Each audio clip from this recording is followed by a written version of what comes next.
सावन के महीने में जब सोमवार पड़े, सोमवार के दिन नाग पंचमी पड़े, नाग पंचमी के दिन जो नील पुष्प भगवान शिव को कमल का समर्पित कर देता है और उसी कमल के पुष्प को नील निधि के रूप में लेकर आ जाता है, उसके पास में कभी जिंदगी में ना अष्ट सिद्धि की कमी होती है, ना नवनिधि की कमी होती है। उसका वैभव बढ़ता। जितने संसार के लोग कर्जे में हैं, भले तुम्हारा बैंक का कर्जा हो, लोन का कर्जा हो, चाहे तुमने दुनिया में कहीं से भी कर्जा ले रखा हो, एक बार अभी 17 अगस्त को पड़ेगी, सोमवार को नाग पंचमी, 17 अगस्त, 33 वर्ष में ये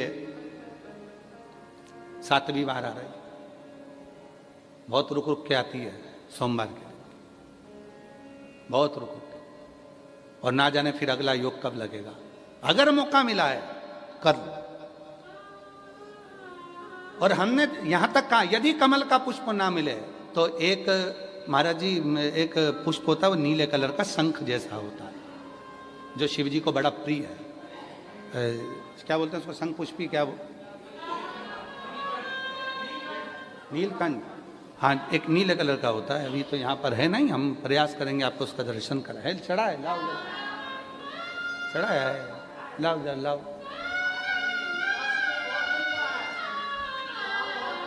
अच्छा, यहाँ मिलता है, अच्छा, हाँ, ये देखो, अगर मान लो तुम्हें नील कमल ना मिले, नील कमल प्राप्त ना हो, कहीं सरोवर तालाब में अभी बहुत बारिश हो रही है, कहीं जाना नहीं, नील कमल नहीं मिल रहा है, तो ये नीला पुष्प अगर आपको मिल जाए, एक बार नील निधि के नाम से शिव को समर्पित करना और बाबा को समर्पित कर कर उसी को वापस लेकर आना। बाबा मेरे घर में अष्ट सिद्धि नव निधि निवास करे, कृपा करना। 1 साल के अंदर आप सब पत्र में लिखकर भेजोगे कि आपको किसी के दरवाजे पर हाथ फेराने की जरूरत नहीं पड़ेगी, भगवान जो वैभव देगा वो देखते बनेगा। नील निधि,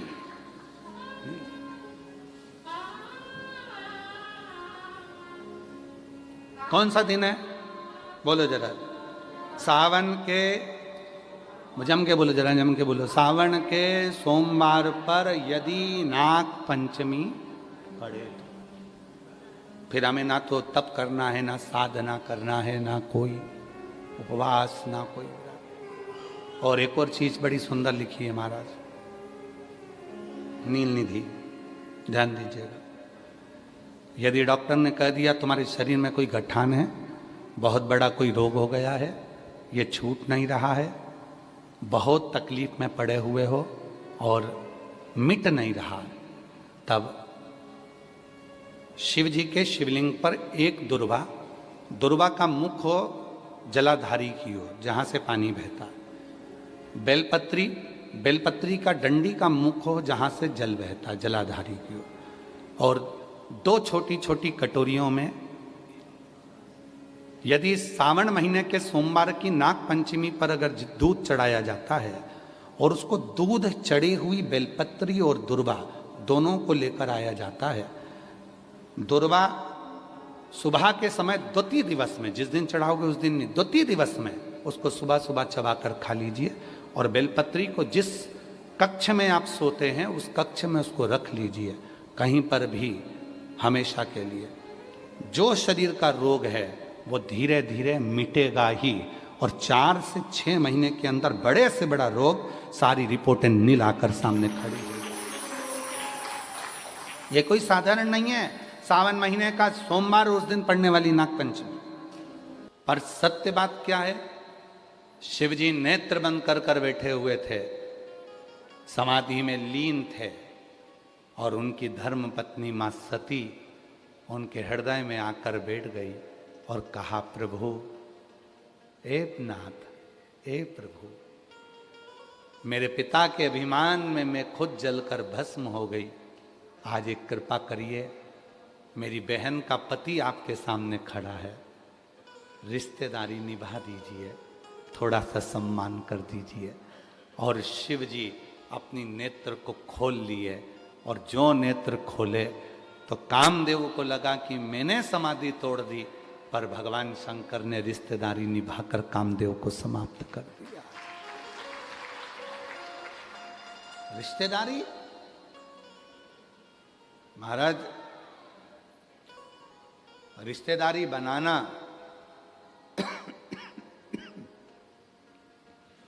और रिश्तेदारी निभाना दोनों में अंतर है। बनाना सरल है, निभाना कठिन है। रिश्तेदारी बनाने में टाइम नहीं लगता है। तुम हमारी बहन बन जाओ, तुम हमारे भाई बन जाओ, तुम हमारे काका बन जाओ, तुम्हारी काकी बन जाओ, तुम मामा बन जाओ, तुम फूफा बन जाओ, तुम हमारे दोस्त बन जाओ, तुम ये बन जाओ, तुम। रिश्तेदार बनना बहुत सरल काम है, पर रिश्तेदार बनकर अंतिम क्षण तक निभाना ये बहुत कठिन काम है। दुनिया का सबसे कठिन काम है रिश्तेदार बनकर निभाना।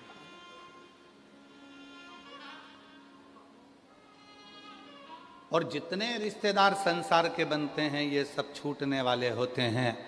और जब एक रिश्तेदार मेरा विश्वनाथ तुम्हारा बन जाता है तो फिर वो छूटता नहीं है, वो अंतिम क्षण तक निभाता है। अंतिम क्षण वो रिश्तेदार है। और वो रिश्तेदार जब विश्वनाथ स्वयं बन गए, शिव स्वयं बन गए, तो फिर तुम्हें नहीं निभाना है, अब उसको निभाना, वो निभाए। और अंत समय प्रभु आना पड़ेगा, वचन दिया तो निभाना पड़ेगा। आए ना आए प्रभु कुटुंब कभी ना, अंत समय प्रभु आना पड़ेगा, वचन दिया तो निभाना पड़ेगा। अंत समय प्रभु आना पड़ेगा। वो रिश्ता, वो नाता, वो कुटुंब, वो कबीला, संसार का जो रिश्ता है वो छोटा है, परमात्मा का जो रिश्ता है वो बड़ा है। और वो रिश्ता अगर एक बार जुड़ गया तो तुम्हारी जिंदगी के जितने टेंशन हैं वो सारे टेंशन देवाधिदेव महादेव के हो जाएंगे और तुम आनंदित हो जाओगे। बाबा जी, केदारखंड में ये कथा चल रही है, आपने वर्णन किया था। यह कथा केदारखंड के अंदर हो रही है, काशी के केदार गौरी जी का मंदिर है। विश्वनाथ जी की इस परिधि में केदार गौरी का मंदिर एक ऐसा मंदिर है जिसके लिए स्कंद पुराण में काशी खंड में लिखा है कि जब केदार गौरी के मंदिर के अंदर हम 7 कदम चल लेते हैं तो 7 जन्म के अश्वमेध यज्ञ का फल एक ही क्षण में प्राप्त हो जाता है। एक क्षण में प्राप्त हो जाता। और जिस केदार खंड में कथा चल रही है, जिस केदार खंड में कथा चल रही है काशी के विश्वनाथ जी की कृपा से, केदार गौरी के उस केदार खंड में जो कथा चल रही है उसके लिए कहा गया कि व्यक्ति के जीवन के जो संचित पाप होते हैं, संचित पाप, कितना सुंदर वृत्तांत है। एक राहगीर काशी आया,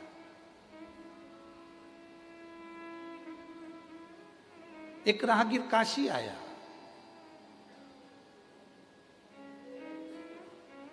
पूरी काशी में भ्रमण किया।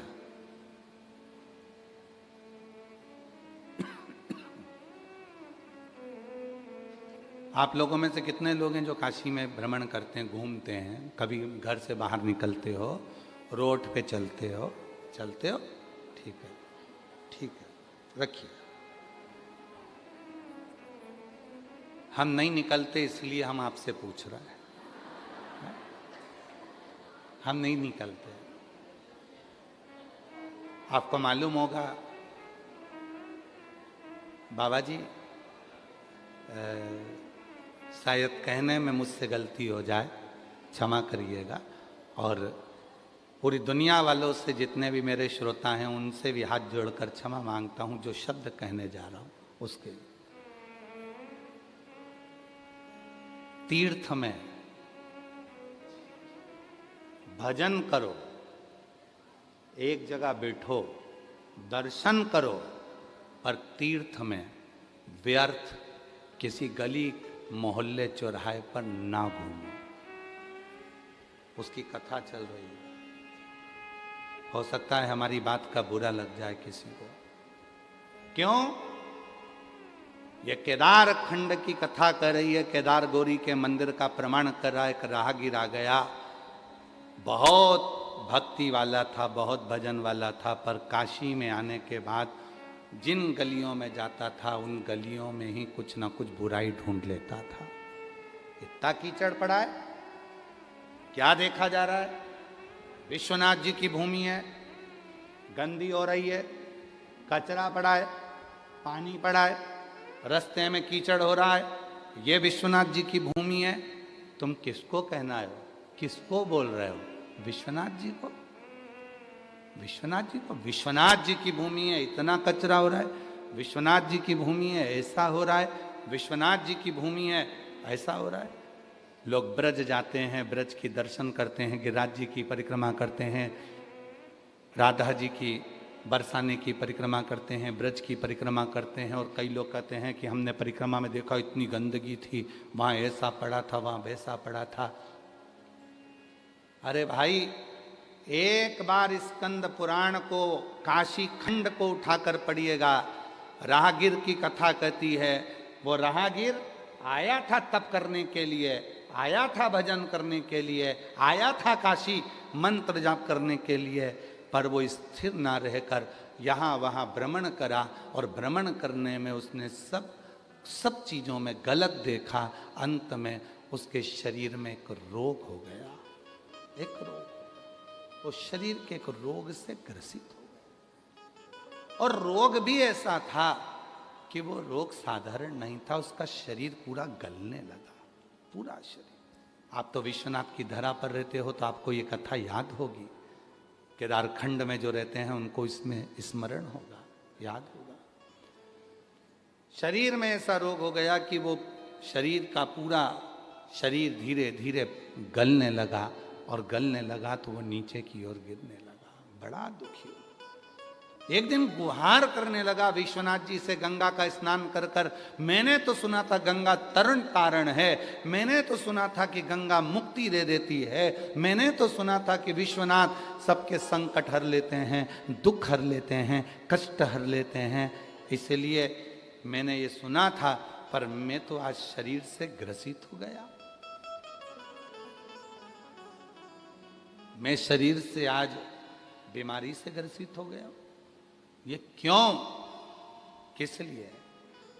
तभी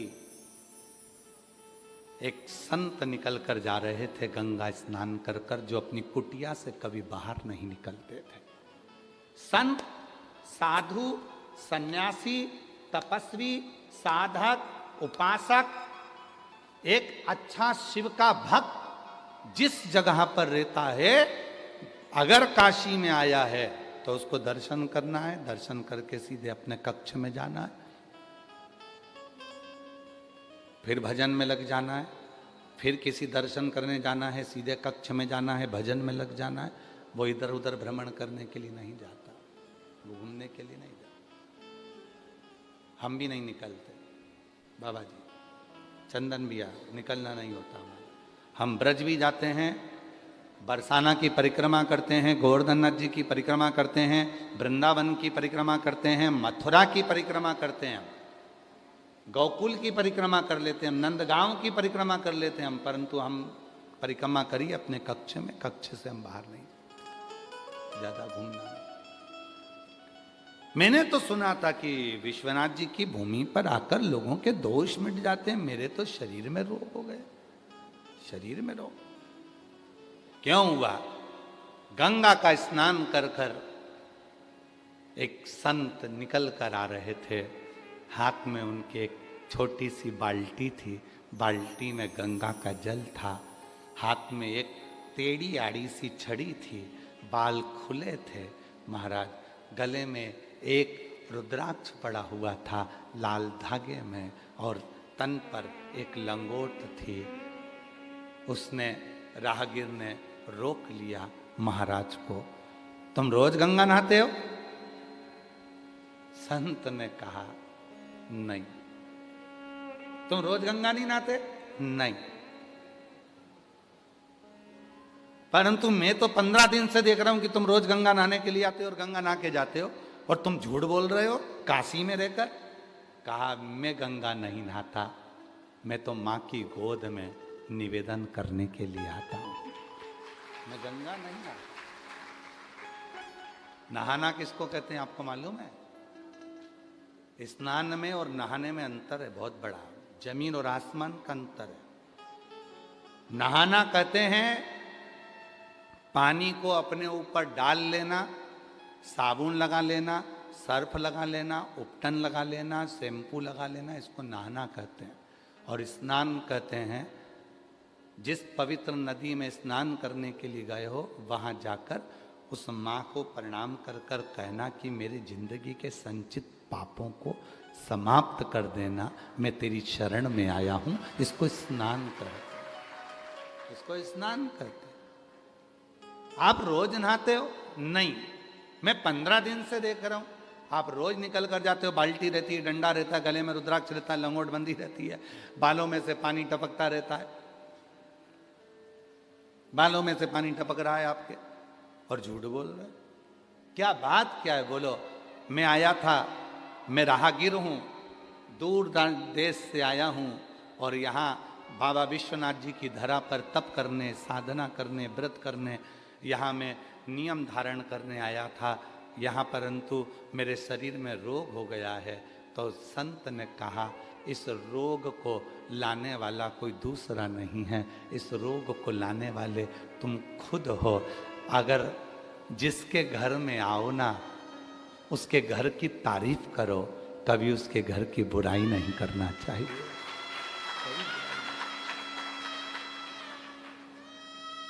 जो काशी में रहकर अगर काशी की बुराई करें, जो अवंतिकापुरी में रहकर अवंतिकापुरी की बुराई करें, जो सीहोर नगरी में रहकर बाबा कुबरेश्वर की भूमि पर रहकर ही सीहोर की बुराई करें, जो सोमनाथ में रहकर सोमनाथ की बुराई करें, जो ब्रज में रहकर ब्रज की बुराई करें, जो अयोध्या में रहकर अयोध्या की बुराई करें, समझ लेना उनके बराबर संसार में कोई नरक भोगने वाला नहीं होगा, उनके जैसा कोई पापी नहीं होगा।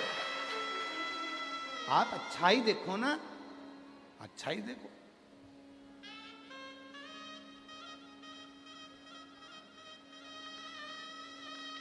एक लड़के की शादी एक लड़की से हो गई, चलो जाने दो, ये वाला प्रसंग बाद में सुनाएंगे। हम तो ये एक नया प्रसंग दे देते हैं। एक बहुत काला सा दामाद था, एकदम काला, केवल आंख दिखती थी और दांत दिखते थे, इतना काला दामाद था। ससुराल में आ गया, सासू जी ने उसको श्रीखंड खिलाया, रबड़ी खिलाई, सब कुछ खिलाया, दूध भी खूब पिलाया। अब एक दिन दामाद जाने लगा तो सास आंख में आंसू भर कर बोली, दामाद जी थोड़े दिन और रुक जाओ, तुम्हारे रहने से हमको भी श्रीखंड खाने को मिल जाएगा, तुम्हारे रहने से हमको भी रबड़ी खाने को मिल जाएगी, खीर खाने को मिल जाएगी। दामाद को अहंकार आ गया, बताओ सास तो पूछा मेरे चक्कर में कैसे श्रीखंड खाने को मिल जाएगा, खीर खाने को मिल जाएगी, दूध पीने को मिल जाएगा, दही खाने को मिल जाएगा। कहा दामाद जी मेरी भैंस का छोरा हुआ था पाड़ा, वो मर गया, पर जब से तुम ससुराल आए हो तुम्हें देखकर भैंस दूध अच्छा दे रही है, भैंस दूध अच्छा दे रही। मतलब सास का दामाद कितना भी काला था, पर उसने उसमें भी तो गुण देखा ना, अवगुण तो नहीं देखा।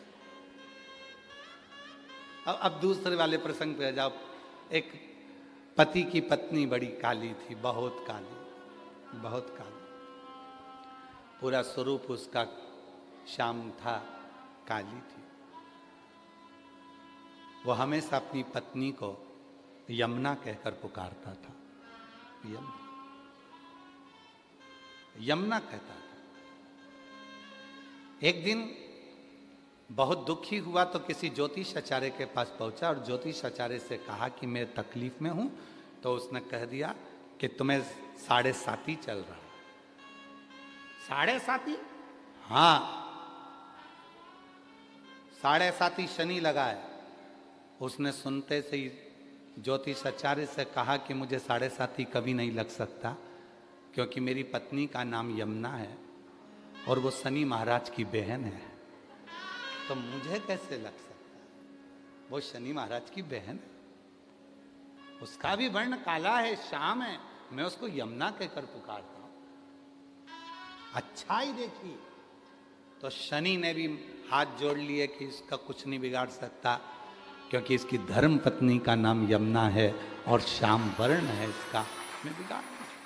लोग कहते हैं कि कोई काला है तो उसको काला कहा जाए। अरे भाई जरा स्मरण तो करो, राहु केतु शनि मंगल 4 ग्रह ऐसे होते हैं जो क्रूर ग्रह हैं। उन क्रूर ग्रह ने भी हाथ जोड़े हैं। अगर किसी के शरीर पर काला तिल होता है, किसी के शरीर पर काला स्वरूप होता है, कोई अगर श्याम वर्ण का होता है, तो मंगल शनि राहु और केतु उसके ऊपर कभी चढ़ते ही नहीं है, क्योंकि उसको यम और शनि की बहन का स्वरूप माना जाता है। आज भी नियम है, स्त्री के उल्टे हाथ में अगर काला तिल है तो वो श्रेष्ठ माना जाता है।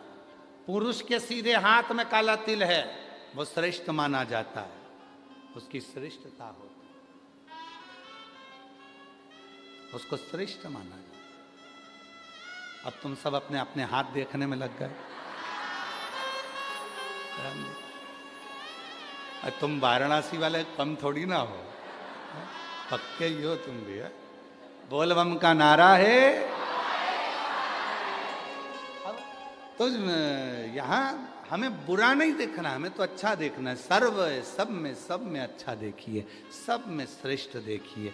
तो वो जो राहगीर था, उस राहगीर को संत जो निकल कर जा रहे थे, उन संत ने कहा, भाई ये अगर बीमारी लगी है, रोग लगा है, तो इसके हकदार तुम खुद हो, कोई दूसरा नहीं। इसके हकदार तुम खुद हो, कोई दूसरा नहीं। कोई दूसरा इसका हकदार नहीं है।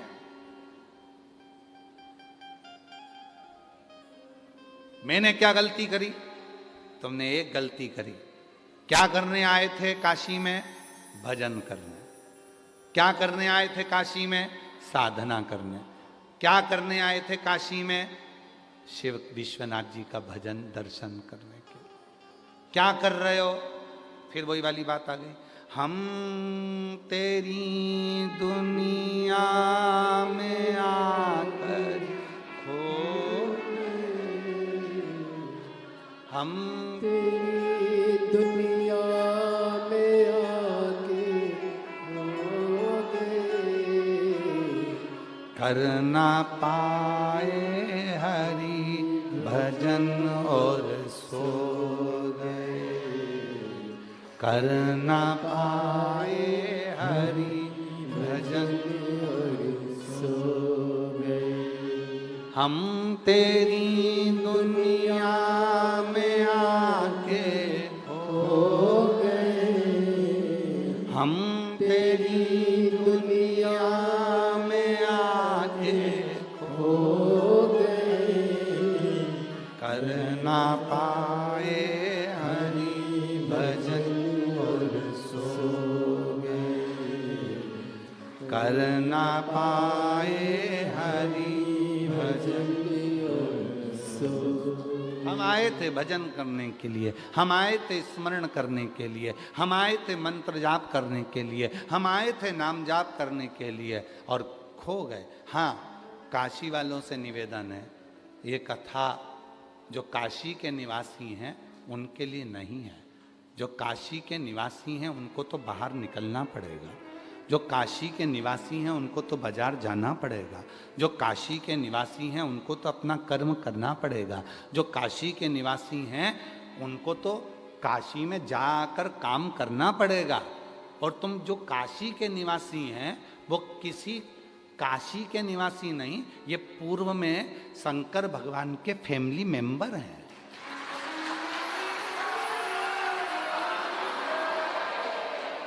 ये शिव के फैमिली मेंबर हैं, वरना तुम और काशी में रह लो मुश्किल है, फालतू की बात। आप सब शिव जी के रिश्तेदार हो, पुराने जितने काशी के निवासी बैठे हुए हैं सब देवाधिदेव महादेव के रिश्तेदार हैं, सब जितने भी हैं।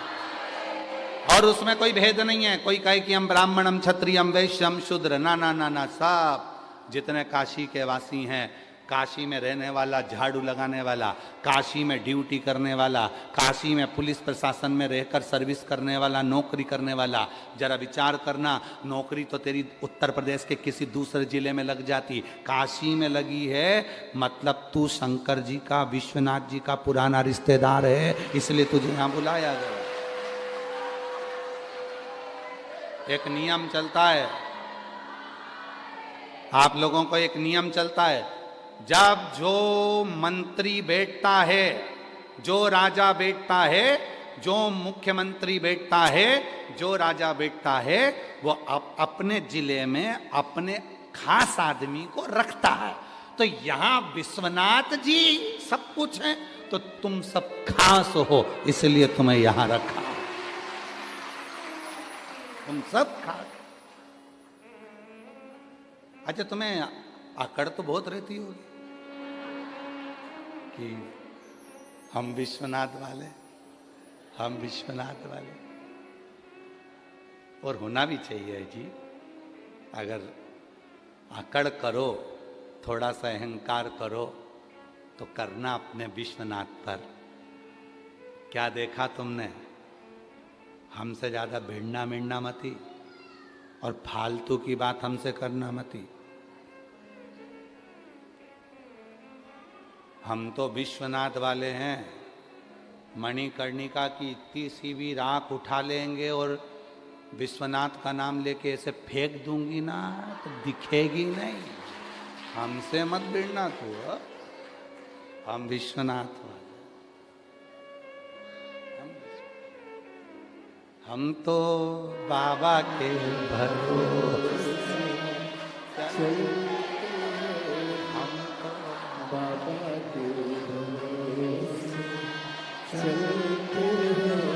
ये दुनिया वाले चलते हैं, ये दुनिया वाले चलते हैं। हम तो बाबा के भरोसे चलते हैं, हम तो बाबा के भरोसे चलते हैं। बाबा ने हमको चलना सिखाया, बाबा ने हमको चलना सिखाया, सब भक्तों से मिलना सिखाया, सब भक्तों से मिलना सिखाया। हम तो सीना तान के चलते हैं, हम तो सीना तान के चलते हैं, काशी वाले के भरोसे चलते हैं, सीहोर वाले के भरोसे चलते हैं, उज्जैन वाले के भरोसे चलते हैं। हम तो बाबा के भरोसे चलते हैं। तो अकड़ करो, अहंकार रखो, पर विश्वनाथ का रखना कि हम उसके साथ हैं, वो हमारे साथ। राहगीर ने कहा कि मेरे शरीर का जो कष्ट है, ये कष्ट क्यों? तुम्हारा है। तुम आए थे बाहर से, यहां कितने दिन के लिए आए हो? कहा चतुर्मास करने के लिए, 4 महीने के लिए। और चतुर्मास करने आए हो तो भजन करो। अब यहाँ कौन तुम नाली, गटर, पानी, कचरा, धूल, मिट्टी देख रहे हो?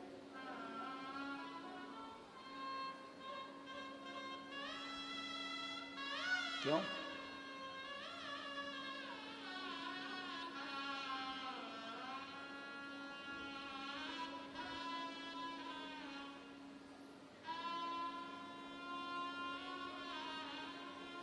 कई लोग मंदिर में दर्शन करने जाते हैं तो वहां पर भी देखते हैं कि कितनी धूल जम रही है, कितना गंदा हो रहा है, ऐसा हो रहा है, वैसा हो। ना ना, तुम शिव के शिव तुम्हारे, शंभु। तुम शिव के शिव तुम्हारे। तुम तो केवल शिव का दर्शन करो, केवल शिव का दर्शन, केवल शिव का दर्शन, बाकी का कुछ।